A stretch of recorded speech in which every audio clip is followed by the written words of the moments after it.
নমস্কার বন্ধুরা, তাতাই মা বাবা ব্লগে আপনাদের সকলকে স্বাগত জানিয়ে আমি আমার আজকের ভিডিওটি শুরু করছি। গরমের মধ্যে যে কোনো ধরনের আচার খেতেই কিন্তু আমরা খুব ভালোবাসি। শুধু আচার কেন, টক জিনিসটা খাওয়াও কিন্তু আমাদের শরীরের পক্ষে খুবই ভালো। আর তাই আজ আমি আপনাদের সাথে শেয়ার করে নিচ্ছি তেঁতুলের আচার। তবে আজ আচারটা আমি তৈরি করছি না, তৈরি করবে আমার মা। আর সেই রেসিপিটাই আমি আপনাদের সবার সাথে শেয়ার করে নেব। তাহলে দেখুন আজকে আমার মা কিভাবে তেঁতুলের আচার তৈরি করছে। তেঁতুলগুলোকে বোটা ছাড়িয়ে আধা ঘন্টার মতন জলে ভিজিয়ে রাখা হয়েছে।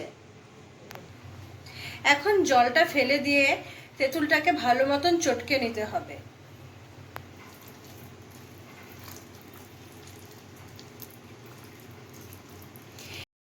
তেঁতুলের বীজগুলোকে কিন্তু আলাদা করে বের করে নেওয়ার দরকার নেই, তেঁতুলের মধ্যে বীজগুলো থাকবে, আর তাতে আচারটা কিন্তু খেতেও বেশ ভালো লাগবে।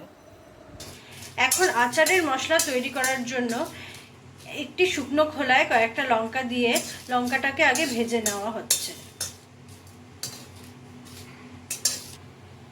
এইভাবে একটু ভেজে নেওয়ার পরে এর মধ্যে দেওয়া হলো গোটা জিরে, গোটা মৌরি আর গোটা ধনিয়া। এখন এই সবগুলোকেই খুব ভালো মতন খোলাতে ভেজে নেওয়া হবে।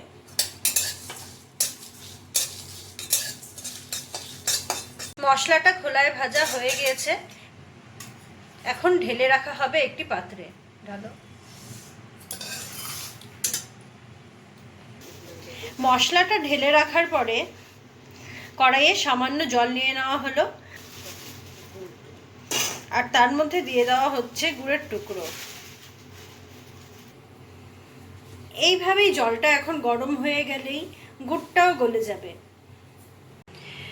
গুড়টা জলের মধ্যে গুলে গিয়েছে। এখন একটা ছাঁকনির সাহায্যে এই গুড়ের জলটাকে ছেঁকে নেওয়া হচ্ছে, কারণ গুড়ের মধ্যে অনেক নোংরা থাকে, আর ছেঁকে নিলে খুব সহজেই সেই নোংরাগুলোকে আলাদা করে ফেলে দেওয়া যায়। এদিকে খোলায় ভাজা মশলাটাকে মিক্সির মধ্যে অল্প একটু ঘুরিয়ে পেস্ট করে নেওয়া হয়েছে, তবে পেস্টটা কিন্তু একদম মিহি করা যাবে না। দেখতেই পাচ্ছেন এটা আধা ভাঙ্গা করে নেওয়া হয়েছে, একদম মিহি পেস্ট করা হয়নি। এদিকে গ্যাসটা জ্বালিয়ে কড়াইটা গরম করে নেওয়া হয়েছে, আর তার মধ্যেই দিয়ে দেওয়া হচ্ছে সর্ষে তেল। এখানে তেলের ব্যবহার খুব একটা বেশি করা হয়নি, তবে একদম যে সামান্য তেলেও করা হচ্ছে তাও কিন্তু না। তেল গরম হয়ে গিয়েছে, এখন এর মধ্যে দিয়ে দেওয়া হলো 5 ফোড়ন সোমবার।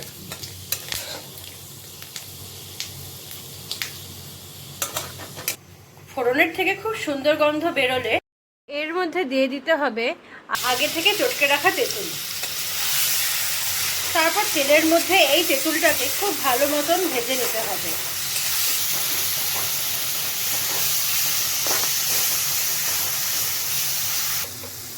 তিন চার মিনিট একটু কম আগুনে এইভাবে ভেজে নিয়ে এর মধ্যে এখন দিয়ে দিতে লাগবে একটু বিট নুন আর সাদা লবণ।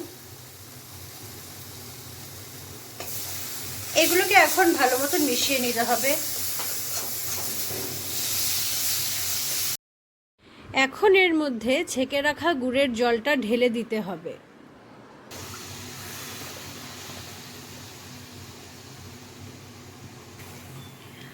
আঁচ বাড়িয়ে এখন এই গুড়ের জলের মধ্যে তেঁতুলটাকে খুব ভালো মতন মিশিয়ে নিতে হবে।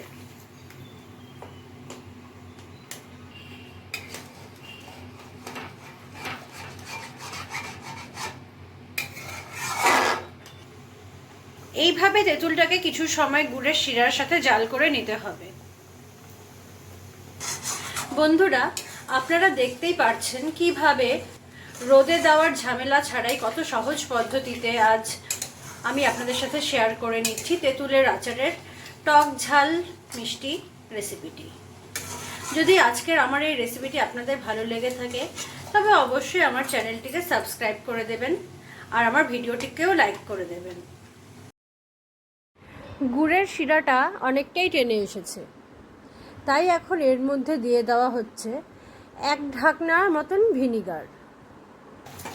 ভিনিগার দেওয়া হলে আচার অনেক দিন বেশি ঘরে রেখে খাওয়া যায়। আচারটা হয়ে গিয়েছে আর গ্যাসও বন্ধ করে দেওয়া হয়েছে। এই অবস্থাতে এই আচারের মধ্যে দিয়ে দিতে হবে ভেজে রাখা মশলাটা।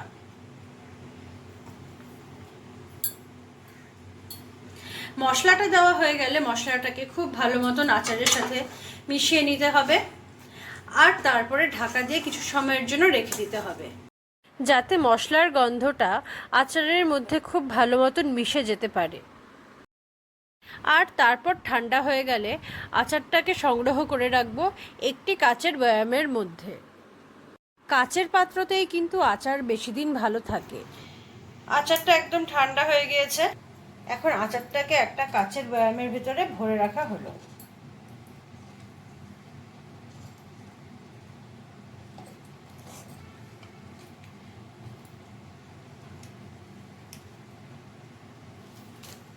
আমি আমার ভিডিওটি এখানেই শেষ করছি। ধন্যবাদ।